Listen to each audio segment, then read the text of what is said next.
Right now, I'm going to show you how to use this KwikWood by JB Weld. It's wood repair epoxy putty. You'll want to wear gloves and thoroughly knead the putty with fingers until it's a uniform color. Then press the putty firmly to the surface that you are repairing. It can be painted when it's dried. It can also be sanded, drilled, or taped. It's great for dry rot, knot holes, windows and door frames, screw holes, insect damage, furniture and carvings, gouges, cracks, and also PVC board. Its strength, it holds up to 2450 PSI. It sets in about 15 to 20 minutes. It will cure completely in 1 hour, and it's going to be light tan in color. Here we are the next day. It is completely dry. It's been about 24 hours.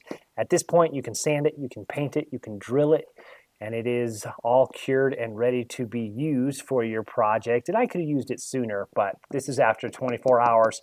It is completely dry and ready to go. So there you go. That's how you use JB Weld KwikWood. If you'd like to know more about these products, I suggest you check out this video next about how to use JB Weld Water Weld.